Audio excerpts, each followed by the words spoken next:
John and I will be dancing a rumba and cha-cha to Michael Bublé's Save the Last Dance for Me.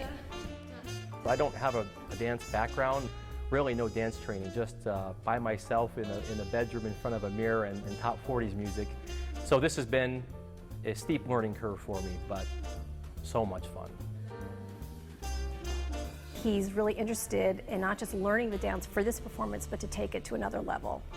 So it's kind of inspired me, you know, just to make sure he's really doing quality dance and just not learning steps.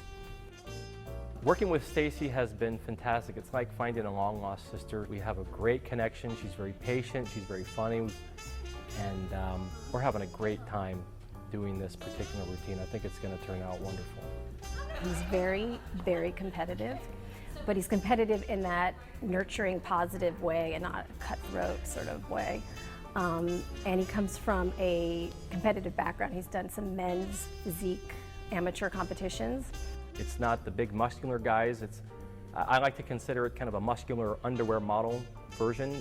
Men wear board shorts. It's a category that's been around for about 5 years. I think it adds a little bit of an athleticism to what I can perform.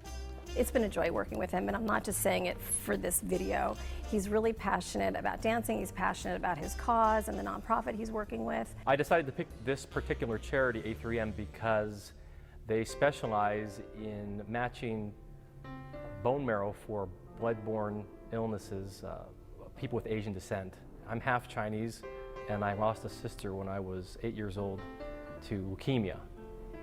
And so my family personally knows the pain and suffering of losing a sister and a daughter to the disease. So this particular charity specializes in that, and hopefully we can raise some awareness and some funds to help their cause.